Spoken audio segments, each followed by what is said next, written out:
Captain Jake Morrison stood on the bridge of the mining station Kepler 442, watching the endless dance of asteroids through the main viewport. The space rocks spun slowly in the darkness, each one holding precious metals that Earth's growing colonies desperately needed. His crew had been working this sector for 8 months now, pulling rare minerals from the floating mountains of stone and ice. "Coffee's getting cold again, Captain," said Lieutenant Amy Rodriguez from her station at the sensor controls. She had been his second in command for 3 years, and she knew his habits better than he did. Jake always forgot to drink his coffee. When he got lost in thought, Jake picked up the metal cup and took a sip of the bitter liquid. It was terrible, but it was hot and strong. "Any word from the mining teams today?" "Team Charlie found a nice pocket of platinum in asteroid 77 Alpha," Amy reported. "Should keep the accountants happy back on Earth." The bridge was quiet except for the gentle hum of the life support systems and the soft beeping of various monitors. Jake's crew of 47 men and women worked in shifts around the clock, extracting wealth from the void. It was honest work, if lonely. Out here in the frontier systems, they could go months without seeing another human ship. Dr. Lisa Park emerged from the medical bay, carrying her daily reports. She was young for a chief medical officer, only 32, but she had trained on Mars before volunteering for frontier duty. "Everyone's healthy, Captain, though I think Engineer Phillips could use more sleep." "I'll talk to her," Jake said. Kate Phillips was brilliant, but she had a habit of working too long without rest. "Anything else?" "Just the usual complaints about the food. I keep telling people that freeze-dried vegetables are good for them, but nobody believes me." Amy suddenly straightened at her station. "Captain, I'm picking up something strange on the long-range sensors." Jake set down his coffee and walked over to look at Amy's screen. 3 small dots blinked at the edge of sensor range, moving slowly toward their position. "Ships?" "I think so. But the signatures are weird. They're not reading as human vessels, and they're not matching any known alien designs in our database." Jake felt a chill run down his spine. First contact with alien species was supposed to happen through official diplomatic channels, not at remote mining stations. "How long until they reach us?" "At current speed, about 6 hours, Amy said. "Put the station on alert status yellow," Jake ordered. "I want all department heads in the conference room in 10 minutes. The conference room was small and cramped, with barely enough space for 8 people around the metal table. Jake looked at the faces of his senior staff.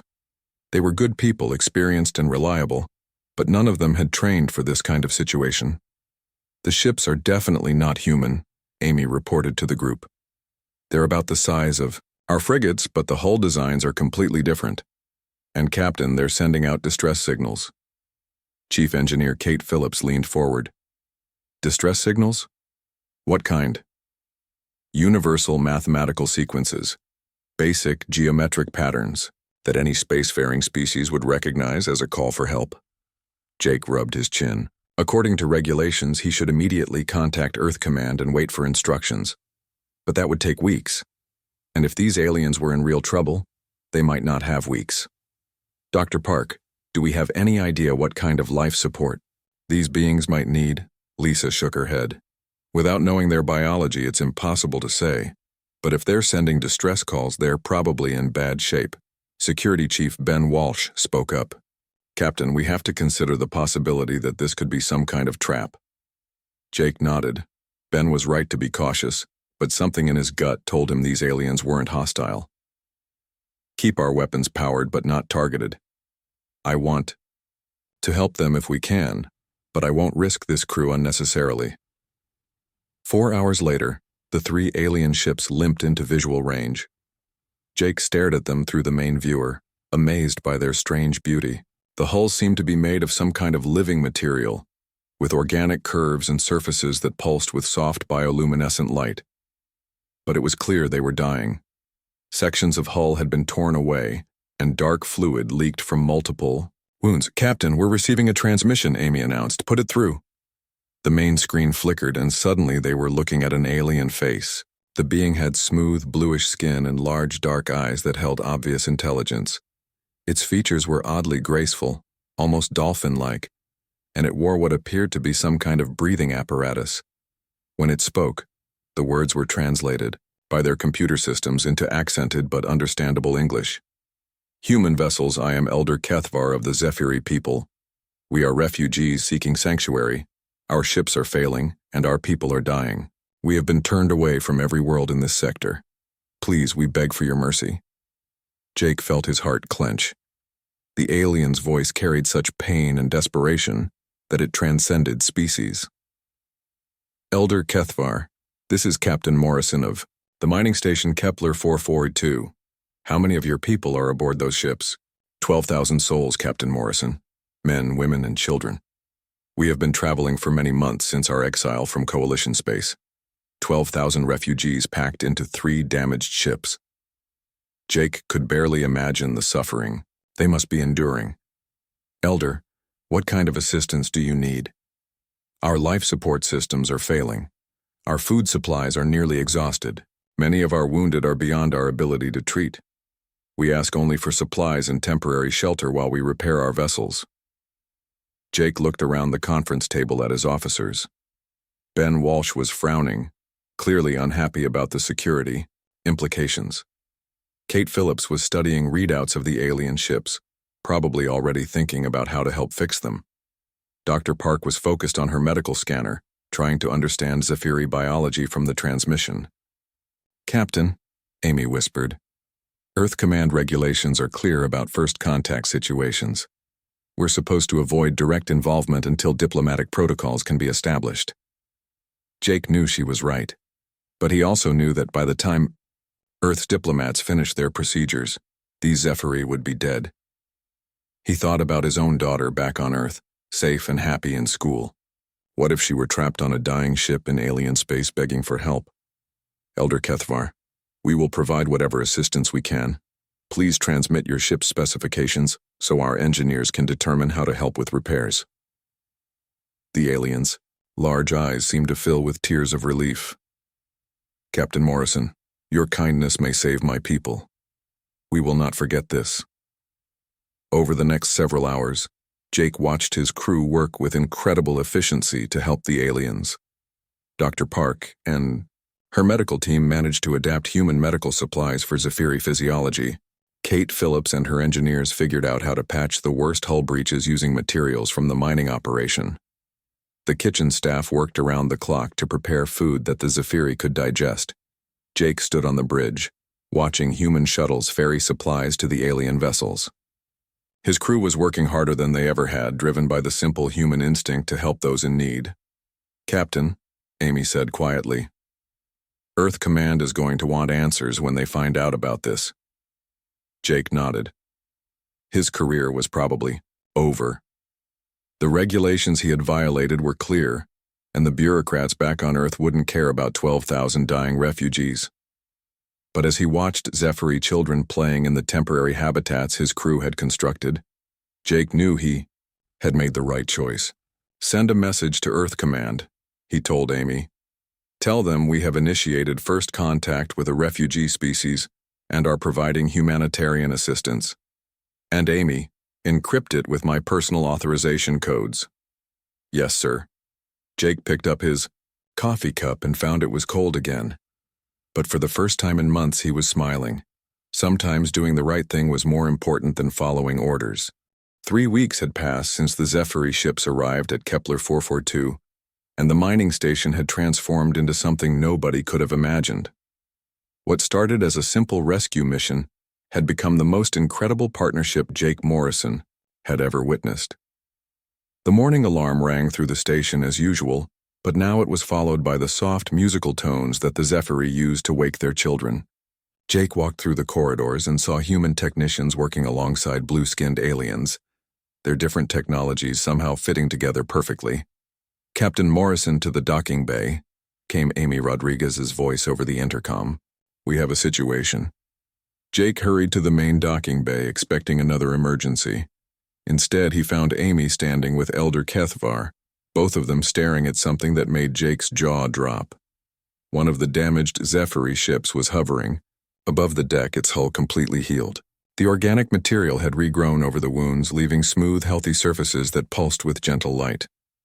"How is this possible?" Jake asked. Elder Kethvar made a sound that their translators rendered as laughter. "Captain, your people gave us raw materials from your mining operations. Iron, carbon, silicon. Our ships are living creatures. When we feed them properly, they heal themselves." Kate Phillips emerged from under the ship, her face covered with a mixture of oil and some kind of blue fluid. She was grinning like a child who had discovered the best toy ever. "Captain, you have to see this. Their ship hulls are actually alive. They respond to touch. They can reshape themselves, and they're stronger than our best alloys." Jake shook his head in amazement. Every day brought new surprises as humans and Zephyri learned from each other. Dr. Lisa Park had discovered that Zephyri medicine could heal injuries that human doctors considered permanent. Meanwhile, human technology had improved Zephyri computers beyond anything they thought possible. "Sir, there's something else," Amy said, her voice more serious now. "Long-range sensors are picking up movement in the outer system. A big ship heading our way." Jake felt his stomach tighten. He had been expecting this day for weeks. "How big?" "Battleship class. Earth military design. It should arrive in about 6 hours." Jake nodded grimly. Earth Command had finally sent someone to deal with his violations of first contact protocols. He just hoped whoever was coming would listen to reason before making any terrible decisions. 6 hours later, the UES Defiant dropped out of hyperspace and took up position near the mining station. It was a beautiful ship, all sharp angles and heavy armor, bristling with enough weapons to destroy a small moon. Jake had served on ships like that once, before he chose the quieter life of frontier mining. "Captain Morrison, this is Admiral Peter Clark. I'm coming aboard with a small team. Please have your senior staff ready for debriefing." Jake recognized the name. Admiral Clark was known as a fair man, but also a strict one. He followed regulations to the letter and expected others to do the same. This could go very badly. An hour later, Jake sat in the conference room across from Admiral Clark and his staff. The Admiral was younger than Jake had expected, maybe 45, with graying hair and sharp eyes that seemed to take in everything at once. Beside him sat Commander Helen Brooks, a woman with short red hair who was studying a data pad with intense concentration. "Captain Morrison," Admiral Clark began, "you understand why I'm here. You initiated unauthorized first contact with an alien species, violated quarantine protocols, and provided military assistance to unknown entities. Any one of these charges could end your career." Jake met the Admiral's gaze steadily. "Yes, sir, I understand. However," Clark continued, "I've spent the last 3 days reviewing your reports and the data you sent to Earth Command. I've also been observing your station since we arrived. What I'm seeing here is extraordinary." Commander Brooks looked up from her datapad. "Captain, according to our analysis, the technological advances your people have achieved in just 3 weeks are remarkable. The joint innovations in material science alone could revolutionize ship construction throughout human space." Admiral Clark stood up and walked to the viewport, looking out at the activity in the docking bay. Human and Zephyri workers moved back and forth carrying supplies and equipment, chatting through their translation devices as if they had been neighbors for years. "Tell me about their children," the Admiral said quietly. Jake blinked, surprised by the question. "Sir, the Zephyri children. I saw them playing with some of your crew's kids in the recreation area. They seemed happy." Jake smiled. "They are, sir. Kids adapt faster than adults. The human children have been teaching the Zephyri children Earth games, and the Zephyri kids have been showing our children their music. Dr. Park says it's good for both groups." "And the adults?" "Working together better than any crew I've ever commanded, sir. The Zephyri have this amazing ability to process multiple data streams at once. They're incredible navigators and tactical analysts. Meanwhile, our people are teaching them human engineering techniques. It's like we were meant to work together." Admiral Clark nodded slowly. "Captain Morrison, I need to ask you something directly. Are you aware that the Galactic Coalition has issued warnings about the Zephyri? They claim this species is dangerous and should be avoided at all costs. Jake felt anger flare in his chest. Sir, I've lived with these people for 3 weeks. I've seen their families, eaten their food, watched their children play. If they're dangerous, then so is every human parent who would do anything to protect their kids. That's what I thought you'd say. Clark turned back to face Jake. Captain, I want you to arrange a meeting with Elder Kethavar. There are things about this situation that Earth Command needs to understand. 2 hours later, Elder Kethavar entered the conference room accompanied by 2 other Zephyri.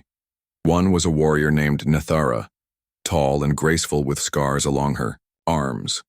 The other was younger, introduced as tech singer Velmoth, who seemed fascinated by the human datapads on the table. Elder Kethavar, Admiral Clark said, thank you for meeting with us. I need to understand why your people were exiled from Coalition space. The Zephyri Elder's large eyes grew sad. Admiral, our exile came because we refused to surrender our homeworld to the Hegemony Empire. They wanted to strip mine our crystal formations and use our biotechnology for their war machines. What makes your technology so special? Commander Brooks asked. Tech singer Velmoth spoke for the first time, his voice musical even through the translators. Our crystals do not just store energy, Commander. They amplify thought, create connections across vast distances, allow minds to work together as one. The Hegemony wanted to use this power to control other species. We refused, Elder Kethavar continued. We said our gifts were meant to heal and build, not to conquer and destroy. The Hegemony convinced the Coalition that we were dangerous rebels. Every world has turned us away, fearing Hegemony revenge. Admiral Clark leaned forward. Elder, I need to know something. Could your technology be weaponized? Any technology can become a weapon, Admiral. But our people have sworn sacred oaths, never to use our gifts for harm. We would rather die as exiles than live as conquerors. Jake watched Admiral Clark's face and saw the moment when the older man made his decision. It was the same moment Jake had experienced 3 weeks ago, when faced with beings in desperate need. Elder Kethavar, on behalf of Earth's government, I'm prepared to offer your people temporary sanctuary while we work out a permanent solution. But I need to warn you, this may put humanity in conflict with very powerful enemies. The Zephyri Elder's eyes filled with tears. Admiral, your species has shown us kindness when all others turned away. If our presence brings you danger, we will understand if you must ask us to leave. Admiral Clark smiled. Elder, I've learned something in my years of service. Sometimes the right thing to do is also the most dangerous. Humanity didn't get to the stars by playing it safe. As the meeting ended, Jake felt a mixture of relief and worry. They had won this battle, but he could see the concern in Admiral Clark's eyes. The Hegemony Empire was powerful beyond imagination, and humanity had just made itself a target. But watching human and Zephyri children playing together in the corridors, Jake knew they had made the right choice. Some things were worth fighting for. 6 months had passed since Admiral Clark made his decision to protect the Zephyri refugees. The mining station Kepler 442 had grown into something nobody could have imagined. What started as a simple rescue mission had become the most successful interspecies colony in known space. Jake Morrison walked through the halls of Haven, as the expanded settlement was now called. The moon Kepler 442b had been transformed from a barren rock into a thriving home for 12,000 Zephyri and 3,000 humans. Gardens filled with both earth plants and Zephyri bioforms created pockets of green life throughout the underground city. Good morning, Captain, called out young Tommy Chen, a 10-year-old human boy who was walking to school with his best friend, a Zephyri child named Piptar. The two were chatting in a mixture of English and Zephyri that had become common among the children. Jake smiled and waved. The kids adapted so quickly to everything. They didn't see differences between species. They just saw friends. In the military section, Colonel Ben Walsh was training with a group of mixed human and Zephyri soldiers. The Zephyri warriors brought combat techniques that human military academies had never imagined. Their ability to sense movement and coordinate attacks through their crystal networks made them incredibly effective fighters. Colonel Walsh, the Zephyri fast strike training is ready for today's exercise. reported Sergeant Lucy Parker, a young woman who had become expert at human Zephyri military cooperation. Ben nodded. Good. We need every advantage we can get. The hegemony scouts are getting bolder every week. In the research laboratories, engineer Kate Phillips worked alongside Zephyri scientists to create technologies that seemed like magic. Their latest project was a ship that could repair itself during battle and adapt its weapons to any enemy. The bioships grew and changed like living creatures, but with human engineering precision. Kate, look at this, called Dr. Nina Foster, the colony's head of xenobiology. She was standing next to a tank filled with what looked like liquid metal. The Zephyri nanoorganisms can reshape any material we give them. We could rebuild entire cities with this technology. Kate whistled softly. Every day brought new discoveries that could benefit not just humans and Zephyri, but every species in the galaxy. The knowledge they were developing could end hunger, cure diseases, and restore dead planets. But their success was attracting dangerous attention. In his office, Admiral Clark studied reports from Intelligence Officer Lieutenant Roy Anderson. The news was not good. Hegemony battle fleets were gathering at the edge of Coalition space, and their diplomats were making angry demands. Admiral, we've intercepted Hegemony communications, Roy reported. They're calling Haven a threat to galactic stability. They want the Zephyri surrendered immediately. Clark rubbed his tired eyes. What about the other Coalition species? Any support? That's the interesting part, sir. Our spies report that several species are watching us very carefully. The Keth Mori, the Selthari, even some of the Vorth mining guilds. They're not saying anything publicly, but privately many are impressed by what we've accomplished here. Impressed enough to help if the hegemony attacks? Roy shrugged. Unknown, sir. But there are rumors of secret meetings, underground resistance movements. The hegemony has made a lot of enemies over the centuries. Admiral Clark walked to his window and looked out at the bustling colony below. Human and Zephyri families were going about their daily lives, working together, building something beautiful. The thought of hegemony ships destroying all of this made his blood boil. His communicator buzzed. Admiral, this is urgent, came Amy Rodriguez's voice. She had been promoted to captain and now commanded the Defense Fleet's reconnaissance wing. We have incoming ships, big ones. Clark hurried to the command center where Captain Amy Rodriguez and Elder Kethvar were studying the main display. 3 massive ships were approaching Haven, but they weren't hegemony vessels. They're Earth ships, Amy reported. The flagship is identifying itself as the UES Terra. That's President Santos's personal diplomatic vessel. Clark felt his heart sink. Earth's President Maria Santos was coming personally. That meant the political situation had gotten much worse than he had realized. 4 hours later, President Santos sat in Haven's main conference room with her advisors. She was a small woman in her 60s, but her presence filled the room. Her chief diplomat, Secretary James Burton, looked uncomfortable as he reviewed reports on his tablet. Admiral Clark, President Santos began. I'm going to be direct. The hegemony has given Earth an ultimatum. Either we surrender the Zephyri refugees within 30 days or they will consider us enemies of the Galactic Coalition. Elder Kethvar spoke quietly. Madam President, my people do not wish to bring war to yours. If you must send us away to protect Earth, we will understand. President Santos looked at the Zephyri elder with respect. Elder Kethvar, that's very noble of you. But I didn't come here to abandon allies. I came to understand what we're really fighting for. Over the next 2 days, President Santos toured Haven. She visited the schools where human and Zephyri children learned together. She saw the hospitals where Zephyri medicine was healing injuries that human doctors had considered hopeless. She watched the research labs where both species worked to develop technologies that could help billions of people across the galaxy. On the 3rd day, she called another meeting. I've made my decision, President Santos announced to the gathered leaders. Earth will not surrender the Zephyri refugees. What you've built here represents the best of what different species can accomplish together. If the hegemony wants a war over protecting innocent people, then they'll get one. Secretary Burton looked pale. Madam President, The hegemony has thousands of warships. Earth's fleet is strong, but we can't match their numbers. Then we'll have to be smarter than they are, President Santos replied. She turned to Elder Kethvar. Elder, I need to know everything about Zephyr defensive capabilities. If we're going to fight, we need every advantage. Elder Kethvar nodded slowly.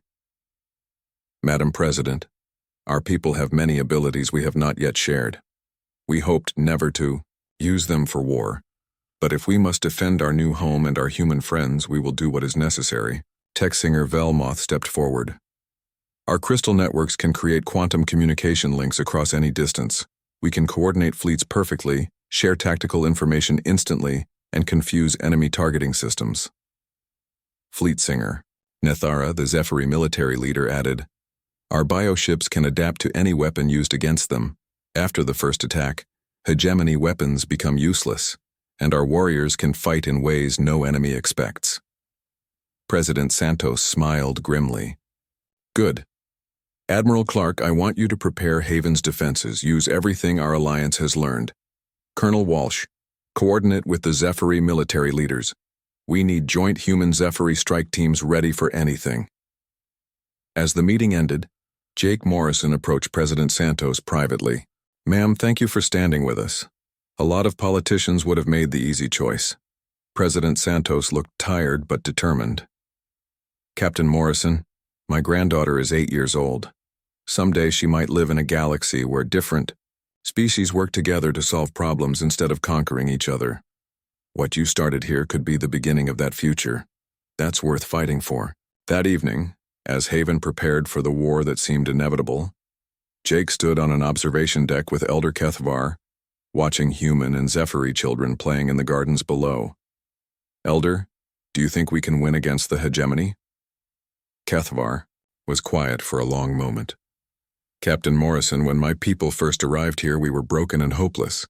You gave us not just shelter, but purpose. You showed us that cooperation is stronger than conquest. Win or lose, you have already changed the galaxy. Jake nodded, but his heart was heavy. In 30 days, the most powerful empire in known space would come to destroy everything they had built. He just hoped their friendship and determination would be enough to survive what was coming. The 30 days had passed like a bad dream. Now, standing on the bridge of the UES Defiant, Admiral Peter Clark watched the enemy fleet approach through the darkness of space. The hegemony armada was massive beyond imagination, hundreds of warships stretching across the starfield like a wall of death. Admiral, final count shows 412 enemy vessels, reported Captain Amy Rodriguez from her position aboard the UES Horizon. Her voice was steady through the communication link, but Clark could hear the worry underneath. We have 67 ships total, including the Zephyr biovessels. Clark nodded grimly. The odds were terrible, but they had advantages the hegemony didn't know about. Over the past month, human and Zephyr engineers had worked day and night to prepare for this battle. Their ships now carried hybrid technology that combined the best of both species. All ships, this is Admiral Clark, he broadcast to the fleet. Today we fight not for conquest, but for the right of all species to live free. Remember, we're not just defending Haven. We're defending the idea that different people can work together in peace. On Haven's surface, Jake Morrison stood in the main command center alongside Elder Kethvar and Colonel Ben Walsh. The colony's defenses were as ready as they could make them, but everyone knew the real battle would happen in space. Captain Morrison, came a young voice. Jake turned to see Tommy Chen, the human boy who had befriended the Zephyr children. He was standing with his alien friend Pip Tar, both of them looking scared but trying to be brave. Yes, Tommy? Are the bad ships going to hurt our friends? Jake knelt down to the boy's level. We're going to do everything we can to protect everyone here, Tommy. The good guys and bad guys are about to have a big fight, but we have some tricks the bad guys don't know about. Elder Kethvar placed a gentle hand on Piptar's shoulder and spoke in their musical language. The young Zephyr nodded and managed a small smile. In space, War Commander Zeftok led the hegemony fleet from his flagship, the Dominator. He was a veteran of 100 conquests, and he expected this battle to be quick and easy. The humans had caused enough trouble by sheltering these Scifi criminals. All ships, prepare for attack, Zeftok commanded. Destroy the military vessels. First, then capture the colony. The Emperor wants examples made of both species. The hegemony fleet opened fire with thousands of energy beams and plasma missiles. The attack lit up space like a deadly fireworks show. Clark watched the sensors as the enemy weapons streaked toward his ships. All vessels, execute defensive pattern Alpha, he ordered. What happened next amazed even the human crews. The Scifi bioships began to change shape, their living hulls flowing like liquid metal. Energy beams that should have destroyed them instead passed harmlessly through gaps that opened and closed in milliseconds. The hybrid human Scifi vessels activated crystal-enhanced shields that absorbed enemy fire and grew stronger. Impossible, War Commander Zeftok muttered as he watched his perfect attack accomplish almost nothing.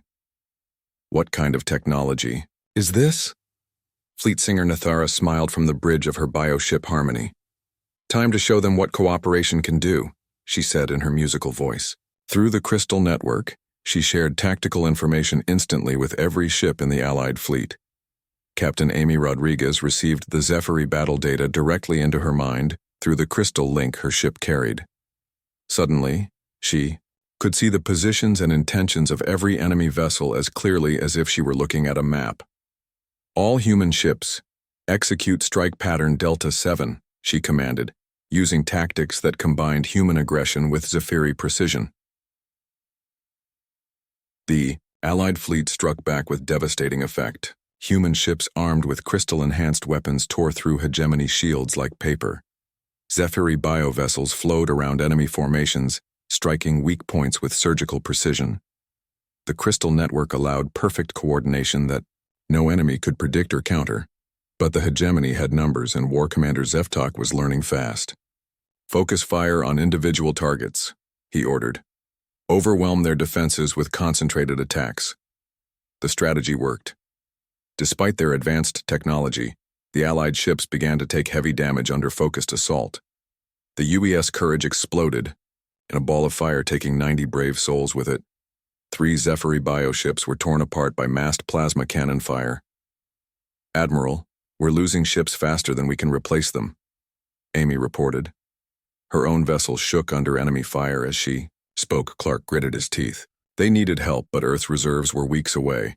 Just as defeat seemed certain, new contacts appeared on the sensor screens. Admiral, we have incoming ships, reported his sensor officer. Unknown configuration, approaching from Galactic core direction. Through the darkness came vessels unlike anything anyone had ever seen. They were ancient and beautiful, with hulls that seemed to be carved from single pieces of crystalline material. Their weapons were beams of pure light that cut through hegemony, ships like swords through paper. This is Prime Kethel of the Kethmori Eternal Fleet, came a voice over the communication channels. The translator struggled with the ancient language. For 10,000 years we have watched younger species make war. Today we see something new. Today we see species choosing to protect rather than conquer. Behind the Kethmori ships came others.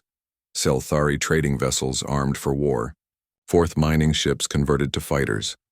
Dozens of species that had grown tired of hegemony oppression, inspired by humanity's willingness to fight for refugees.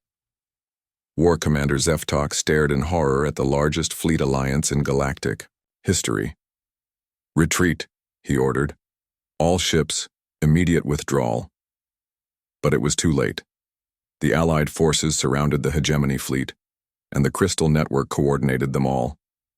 Human determination, Scifi adaptability, Kethmori wisdom, and the desperate hope of oppressed species combined into an unstoppable force.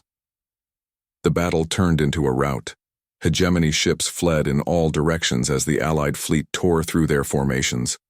War Commander Zeftok's flagship limped away with its engines damaged and its crew defeated. In Haven's command center, Jake watched the tactical display with amazement. Elder Kethvar, did you know the Kethmori would come? The Scifi elders, large eyes were filled with tears of joy. Captain, the Kethmori are the oldest spacefaring species in the galaxy. Legend says they only act when they see something truly worth preserving. Your people's kindness to refugees has impressed even them. Colonel Ben Walsh was coordinating with the planetary defenses when his communication officer approached. "Sir, we're receiving messages from across the galaxy. Dozens of worlds are declaring independence from the hegemony. They're asking to join our alliance." Jake shook his head in wonder. What had started as a simple rescue of dying refugees had become the largest liberation movement in galactic history. On the UES Defiant, Admiral Clark watched the enemy fleet retreat and felt a mixture of victory and sadness. They had won this battle, but the war was far from over. "Admiral," Amy Rodriguez reported from her damaged ship, "sensors show hegemony reinforcements gathering at their core worlds." This was just the first wave. Clark nodded. The hegemony emperor would not accept this defeat. The real test was still coming. But as he looked at the incredible fleet around him, species from across the galaxy united by a simple human idea that everyone deserved protection, Clark felt something he hadn't experienced in years. "Hope. All ships return to Haven," he commanded. "We have an alliance to build and a galaxy to liberate." In the distance, War Commander Zeftak's retreat carried news that would enrage the most powerful being in known space. The hegemony emperor would soon learn that the galaxy had found new hope in the most unexpected place, in the kindness of humans who offered shelter to the rejected. 1 year had passed since the great battle at Haven, and the galaxy had changed beyond recognition. The small mining station where Jake Morrison first offered shelter to desperate refugees had become the heart of the largest alliance in galactic history. Jake walked through the corridors of New Haven, the massive space station that now orbited Earth. Representatives from 600 different species worked together in the halls, where once only humans had lived. The station was a symbol of everything they had fought for, different people working together for the common good. "Admiral Morrison," called out a familiar voice. Jake turned to see Tommy Chen, now 11 years old and wearing the blue uniform of the Alliance Youth Corps. Beside him walked Piptar, his Zephyri friend who had grown taller and whose bioluminescent patches now glowed with the confidence of young adulthood. "Hello, Tommy." "Hello, Piptar. How are your studies going?" "Great, sir," Tommy replied with enthusiasm. "We're learning about galactic engineering. Piptar is teaching me how to make biometal, and I'm showing him human-computer programming." Jake smiled. The children who had grown up during the crisis were now young adults who saw cooperation between species as the most natural thing in the world. They were the future of the galaxy. In the Alliance Command Center, Admiral Amy Rodriguez studied the latest intelligence reports with concern. She had been promoted to Supreme Fleet Commander after the victory at Haven, but the war was far from over. "Admiral Morrison," she said as Jake entered the command center, "we have a situation. Our scouts report massive hegemony fleet movements near the galactic core. Emperor Malthar is gathering everything he has for one final assault." Jake looked at the star chart showing thousands of red dots representing hegemony ships. Even with all their allies, this would be their greatest challenge yet. Elder Kethvar approached from the diplomatic section, his age showing more than it had a year ago. The stress of war had been hard on the gentle Zephyri, but his spirit remained strong. "Admiral Morrison, I bring news from the Council of Species. Over 200 worlds have declared independence from the hegemony in the past month alone. Emperor, Malthar's empire is crumbling from within." "That's good news," Jake replied. "But a wounded animal is often the most dangerous. How many ships do we estimate he still has?" "Intelligence suggests at least 3,000 vessels," Amy answered, grimly, "including his personal flagship, the Eternal Dominion. That ship alone is larger than most space stations." Jake nodded. They had come so far from that day when he decided to help dying refugees, but the final test was still ahead. Dr. Lisa Park entered the command center carrying a datapad with the latest medical reports. She had been working tirelessly to establish Alliance medical centers throughout the galaxy, bringing Zephyri healing techniques to species that had never known such advanced medicine. "Jake, you should see these reports from the outer worlds. The hegemony has been strip mining inhabited planets, enslaving entire populations. The refugees fleeing to our space tell horrible stories." Jake felt his jaw tighten. Emperor Malthar was destroying everything in his path as his empire collapsed. They had to stop him before more innocent people suffered. Amy, prepare the fleet for departure. We're going to end this war. 2 weeks later, the largest fleet in galactic history gathered in the Veil Nebula, halfway between Alliance space and the hegemony core worlds. Jake stood on the bridge of his flagship, the UES Unity, watching hundreds of different ship designs take their positions. Ancient Kethmori vessels floated alongside human battleships. Zephyri bioships moved in perfect formation with Selthari. Traders converted for war. Vorth mining ships bristled with improvised weapons. Species that had been enemies for centuries now fought side by side, united by their shared desire for freedom. All ships report ready, Admiral, Amy announced from her position on the Alliance flagship Freedom's Hope. Through the crystal network that now connected the entire fleet, Jake could feel the determination of thousands of beings from hundreds of worlds. They were all here because humanity had once shown kindness to desperate refugees. Fleet Singer Nethera, are your bioships ready for the special operation? Jake asked. The Zephyri military leader's musical voice came through clearly. Ready, Admiral. Our ships can phase through the Emperor's shields using the technique your engineers developed. We will strike at the heart of his flagship while you engage his fleet. On the other side of the nebula, Emperor Malthar prepared for battle aboard the Eternal Dominion. The massive ship was 5 kilometers long and carried enough firepower to destroy entire solar systems. He had ruled the galaxy for 3,000 years, and he would not let these upstart species end his reign. War Commander Zeftok, begin the attack, Malthar commanded. His subordinates still bore scars from the defeat at Haven, and his hatred for the Alliance burned like fire. Yes, my Emperor, all ships, advance and destroy the rebels. The final battle began with a fury that lit up the entire nebula.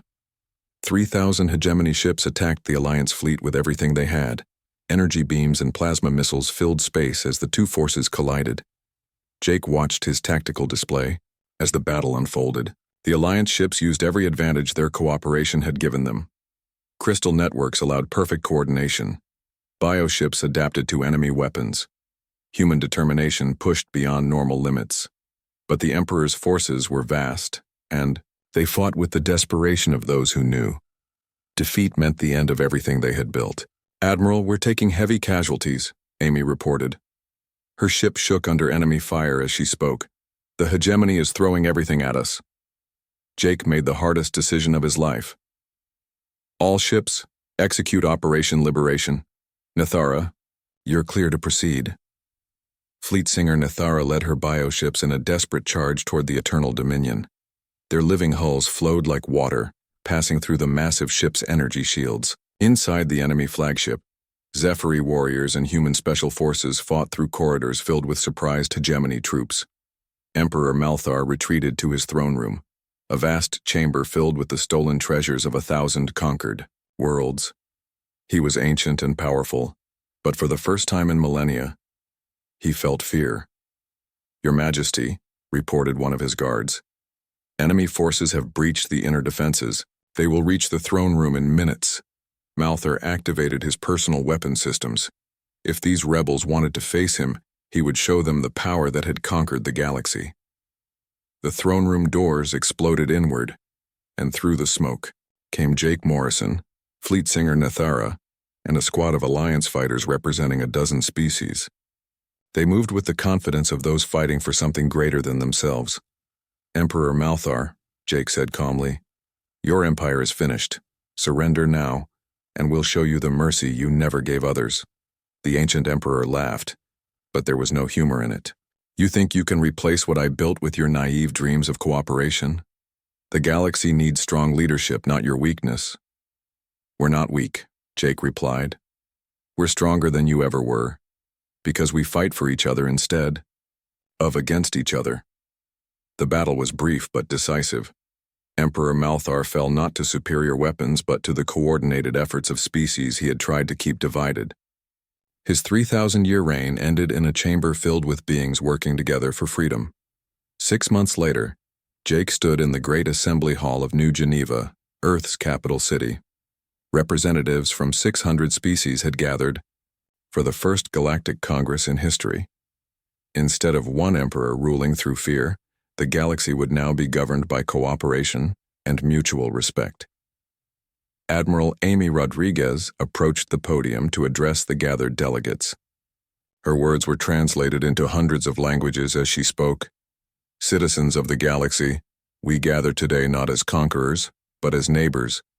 We have learned that our differences make us stronger, not weaker. We have seen that offering shelter to the rejected can change everything." In the audience, Elder Kethavar sat with his people, no longer refugees but respected members of the galactic community. Beside them sat Tommy Chen and Piptar, now young adults preparing to attend the New Alliance Academy, where beings from across the galaxy would learn together. Jake looked out at the incredible sight of hundreds of species working together in peace. It had all started with a simple decision to help beings in need. The galaxy had rejected the Zephyri, but humans had offered shelter. In doing so, humanity had changed the galaxy forever.